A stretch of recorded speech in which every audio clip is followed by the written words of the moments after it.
Maths part 1 मध्ये आपण पहिला जो लेसन बघितला होता सेट, तर त्या लेसन मध्ये union of two sets, intersection of two sets या कन्सेप्ट बघितलेल्या आहेत.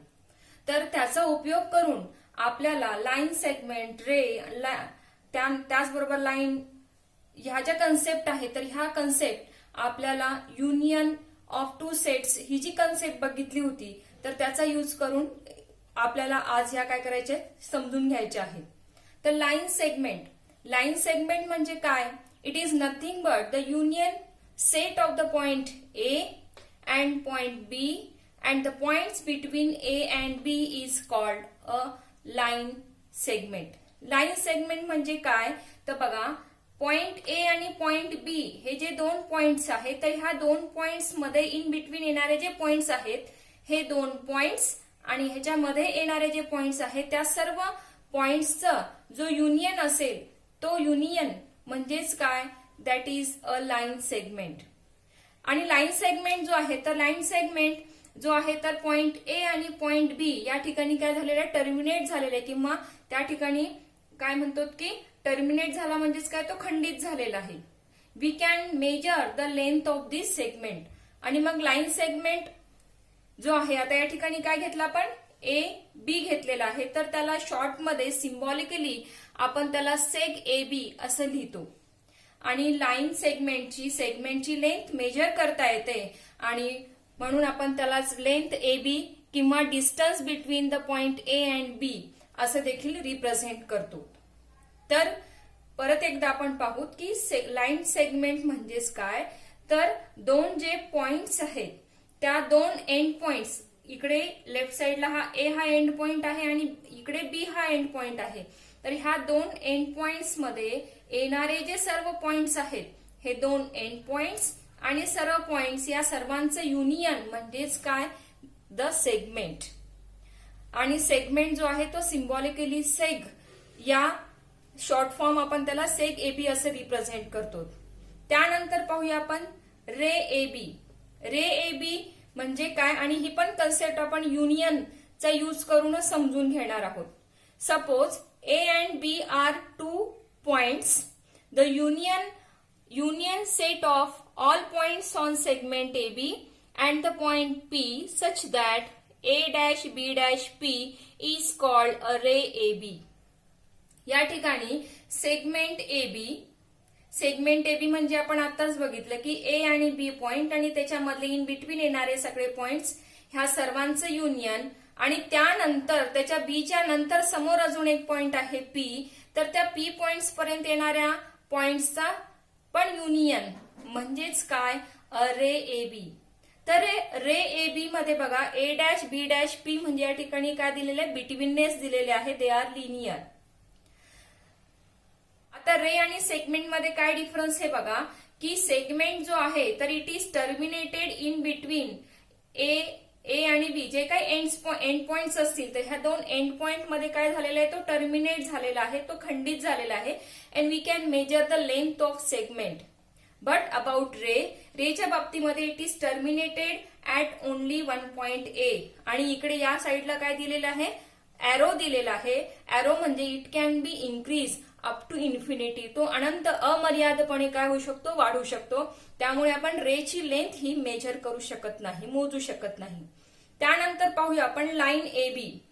तर line A B, union of set of points on ray A B and the opposite ray of A B is called a line A B. A B जो segment घेतला आहे आपण, तर ए B जो रे घेतलेला आहे, ए बी, तर ए बी रे वरील सर्व पॉइंट्सचं युनियन आणि त्याचा अपोजिट रे म्हणजे या साइडने येणारा, आपण या ठिकाणी हा वन रे बघितला, आणि त्याचा अपोजिट रे या सर्व पॉइंट्सचा जो युनियन असेल, that is ray A B, that is a line A B. आणि लाईन ए बी जो आहे, तर it is extend to infinity on the both direction. Ray हा एका साइडला, एका बाजूला काय असतो, टर्मिनेट असतो, त्याला ते आपण ओरिजिन ऑफ रे पण म्हणतो. परंतु लाईन बघा, line it can be extend, दोन्ही बाजूला एरो आहेत म्हणजे ते दोन्ही बाजूला अनंत अंतरापर्यंत वाढू शकतात. तर अशा पद्धतीने लाईन सेगमेंट, त्यानंतर रे आणि लाईन ही कन्सेप्ट पाहिली आपण. त्यानंतर पाहूया आपण कॉन्ग्रंट सेगमेंट. आता कॉन्ग्रंट ही कन्सेप्ट आपण यापूर्वी पण बघितली होती इयत्ता 8वी मध्ये. कॉन्ग्रंट म्हणजे जेव्हा दोन कुठल्या पण बाबी असतील त्याची लेंथ सारखी असेल, मेजरमेंटला सारख्या असतील, तर त्याला तंतोतंत एक्झॅक्टली सेम असतील तर त्याला आपण काय म्हणतो, कॉन्ग्रंट असे म्हणतो. आणि कॉन्ग्रंट समजून घेण्यासाठी पहा,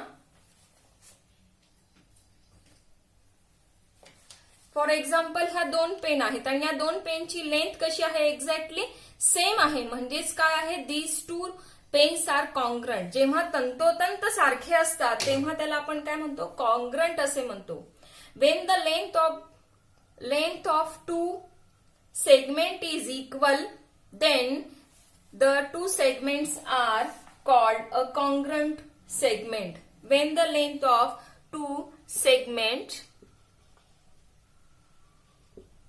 When the length of two segment is equal, then the two segments are congruent. म्हणजे या ठिकाणी दोन सेगमेंट आहेत बघा, सेगमेंट AB आणि सेगमेंट CD. सेगमेंट AB ची लेंथ आणि सेगमेंट CD ची लेंथ कशी आहे, सारखी आहे. म्हणजेच segment AB is congruent to, हे जे साइन आहे तर हे साइन कशाचं आहे, कॉन्ग्रन्सीचं साइन आहे, हे एकरूपतेचं साइन आहे. तर जेव्हा दोन रेषाखंडाची लांबी सारखी असते तेव्हा त्याला आपण एकरूप रेषाखंड असे म्हणतो. Properties of congruent segment. Congruent सेगमेंटच्या प्रॉपर्टीज कोणकोणत्या आहेत त्या आपण पाहूया. यामध्ये पहिली प्रॉपर्टी आहे रिफ्लेक्सिव्हिटी. रिफ्लेक्सिव्हिटी मध्ये बघा, segment AB is congruent to segment AB. म्हणजे प्रत्येक सेगमेंट हा स्वतःशी काय असतो, एकरूप आहे. AB is congruent to AB म्हणजेच काय, every segment is congruent to itself. त्यालाच आपण रिफ्लेक्सिव्हिटी म्हणतो. साधं उदाहरण पहा, तुम्ही लक्ष घ्या. रिफ्लेक्सिव्हिटी त्यालाच आपण मराठीमध्ये जो शब्द वापरतो त्याला म्हणतो परावर्तनता. तर परावर्तन हे कशामध्ये मिळतं, आपल्याला आरशामध्ये मिळतं. आरशामध्ये आपण जेव्हा स्वतःला पाहतो तर तेव्हा आपल्याला स्वतःचं प्रतिरूप मिळतं. या ठिकाणी रिफ्लेक्सिव्हिटी याचा अर्थ तोच आहे की प्रत्येक सेगमेंट हा स्वतःशी काय असतो, कॉन्ग्रंट असतो. त्यानंतर सिमेट्री. तर सिमेट्री मध्ये पहा, a segment AB is congruent to segment CD and segment CD is congruent to segment AB. तर AB हा CD शी कॉन्ग्रंट आहे, म्हणजेच काय, CD हा AB शी कॉन्ग्रंट आहे. साधं उदाहरण आहे की दोन मित्र आहेत, आपल्याच क्लासमधलं उदाहरण घ्या. सार्थक आणि अमान, दोन मुलं आहेत. अमान हा सार्थकचा मित्र आहे, म्हणजेच काय, सार्थक हा अमानचा मित्र आहे. याचा सिमेट्री, AB हा जर CD ला सिमेट्रिक असेल तर एकरूप असेल, तर CD हा AB ला एकरूप असेल. त्यानंतर ट्रान्झिस्टिव्हिटी. तर यामध्ये आपण 3 सेगमेंट कम्पेअर करणार आहोत. या ठिकाणी फक्त 2 सेगमेंटचा विचार केला, या ठिकाणी 3 सेगमेंट आहेत पहा. म्हणजे आपण या ठिकाणी 3 मित्रांचा विचार करूया की segment AB is congruent to segment CD and segment CD is congruent to segment EF, then segment AB is congruent to segment EF. म्हणजे AB हा CD शी एकरूप आहे, कॉन्ग्रंट आहे, आणि CD हा EF शी कॉन्ग्रंट असेल तर AB हा कुणाशी कॉन्ग्रंट असणार आहे, EF सोबत कॉन्ग्रंट असणार आहे. म्हणजेच आता काय बघितलं होतं की सार्थक हा अमानचा मित्र आहे आणि अमान हा जो आहे तर अमयचा मित्र आहे. म्हणजेच सार्थक हा अमयचा पण मित्र झाला. म्हणजेच या ठिकाणी आपण 3 सेगमेंटचा काय कॉन्ग्रन्सी प्रेझेंट करतो. त्यालाच मराठीमध्ये म्हणतात संक्रमकता. त्यानंतर पाहूया आपण मिड पॉइंट ऑफ सेगमेंट्स. तर मिड पॉइंट ऑफ सेगमेंट्स पहा की इफ A', B म्हणजे बिटवीननेस आहे की M is between A and B and segment AM and segment MB is congruent. Segment AM is congruent to segment MB, then M is called the mid point of segment AB. तर त्यावेळेस आपण M ला काय म्हणू की तो AB ह्या सेगमेंटचा काय आहे, मिड पॉइंट आहे. जेव्हा AM सेगमेंट आणि MB सेगमेंटची लेंथ कशी असेल, सारखी आहे. म्हणजेच M काय आहे, M it is between a point. म्हणजेच तो A आणि B ह्या दोन्ही पॉइंट पासून कसा आहे, इक्वल डिस्टन्स वरती आहे. म्हणजे या ठिकाणी length AM is congruent to length MB. आणि आपण याला असं पण लिहू शकतो की length AM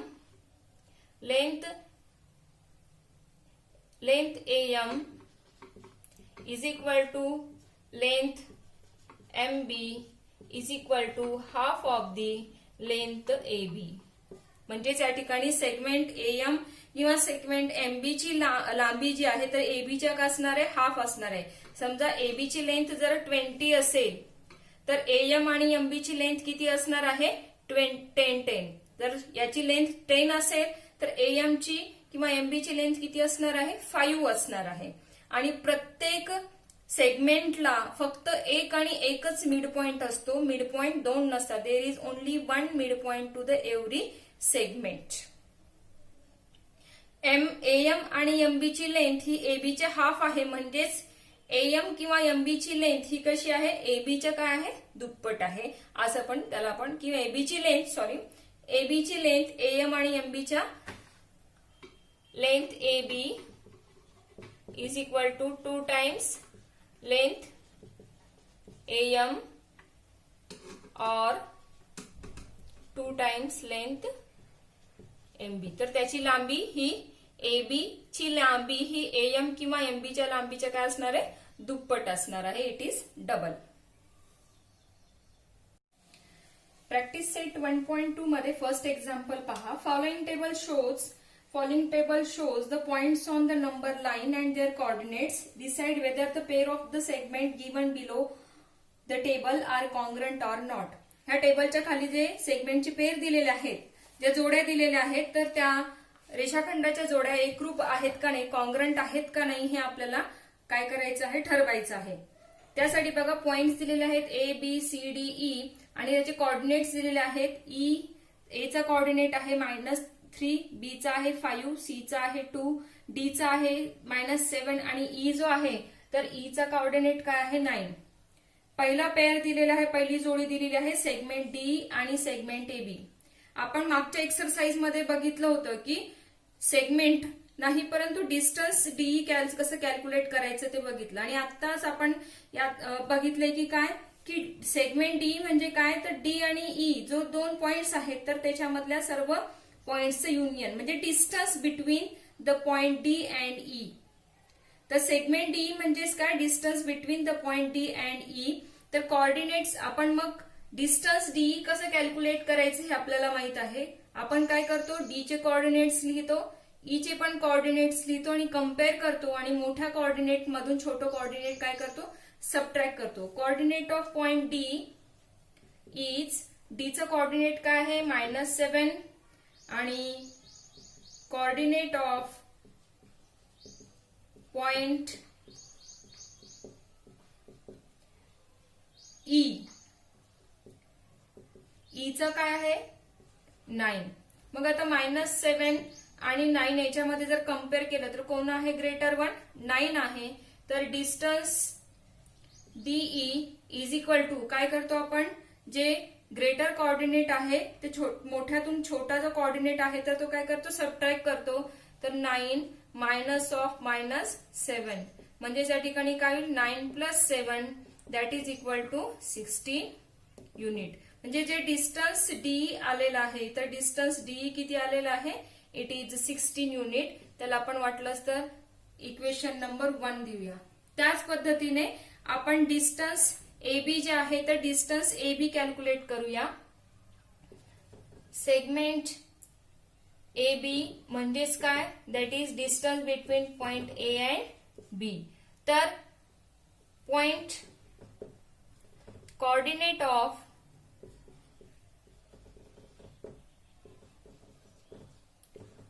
point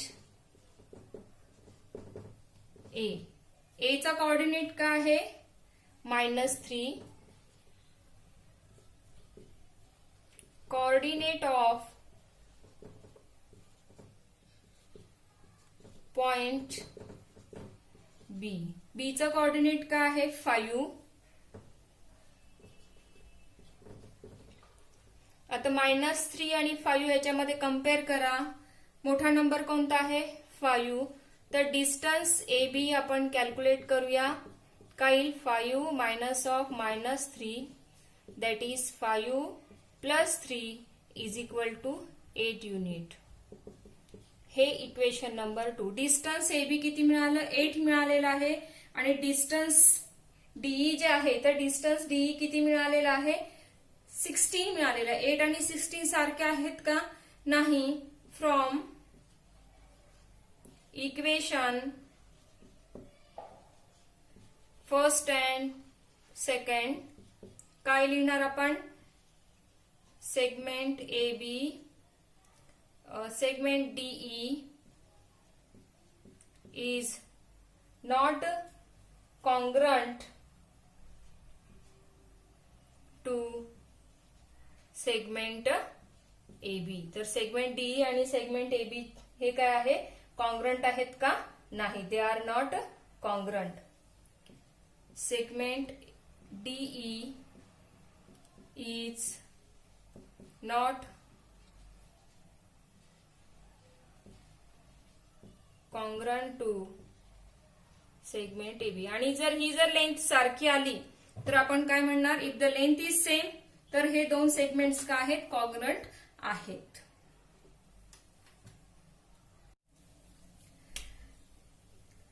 point M is the mid point of segment AB. M हा सेगमेंट AB चा काय आहे मध्यबिंदू आहे मिड पॉइंट आहे. जर AB ची लेंथ AB दिलेला आहे आपल्याला length AB is equal to 8 तर आपल्याला काय कॅल्क्युलेट करायचं आहे AM ची लेंथ कॅल्क्युलेट करायचे. आणि आपण बघितले की काय आहे मिड पॉइंट जर असेल तर AM ची लेंथ काय असणार आहे AB लेंथ AB च्या काय असणार आहे हाफ असणार आहे. Length AB AM is equal to half of the length AB. कारण काय कारण M काय आहे M is the mid point. आपल्याला रिझन लिहिणं आवश्यक आहे. जॉमेट्रीमध्ये आपण एखादी स्टेटमेंट लिहितो तर त्या स्टेटमेंटचं आपल्याला समर्थन करण्यासाठी किंवा हेच दिलेलं स्टेटमेंट हे करेक्ट आहे किंवा तुम्ही जे लिहिले त्याचं रिझन तुम्हाला लिहिणं आवश्यक आहे. Because M is mid point. M काय आहे मिड पॉइंट आहे आणि म्हणून काय आहे AM is equal to half of AB. AB ची लेंथ आहे 8 आणि म्हणजे 8/2 म्हणजेच किती 4. तर लेंथ AM ची लांबी आपल्याला किती मिळालेली आहे 4 युनिट. सिमिलरली पहा point P is the mid point of the segment CD. Segment CDचा P हा मिड पॉइंट आहे आणि CP ची लेंथ दिलेली आहे. त्यावरून आपल्याला सेगमेंट CD ची लेंथ विचारलेली आहे. तर इथे काय दिलेलं आहे AM ची लेंथ विचारली होती कॅल्क्युलेट करायची होती आणि AB जो आहे तुमचा सेगमेंट AB ची लेंथ दिलेली होती. इथे CD ची लेंथ विचारलेली आहे. तर बघा length CP is equal to किती दिलेला आहे 2.5 युनिट आणि लेंथ जो CD आहे आपण जर ड्रॉ करून बघितलं तर लक्षात येईल की CD हा सेगमेंट आहे आणि CD सेगमेंटचा P हा काय आहे मिड पॉइंट आहे आणि CP ची लेंथ किती आहे 2.5. तर CD ची टोटल लेंथ किती येणार आहे 5. हे तुम्हाला जेव्हा तुम्ही ड्रॉ करून बघता तर तेव्हा तुम्हाला लगेच लक्षात येईल. CP length CD is equal to 2 into length काय आहे या ठिकाणी CP. तर लेंथ CD ची लेंथ ही काय असणार आहे CP च्या काय असणार आहे दुप्पट असणार आहे आणि याचा रिझन पण काय लिहिणार आपण because P is a point P is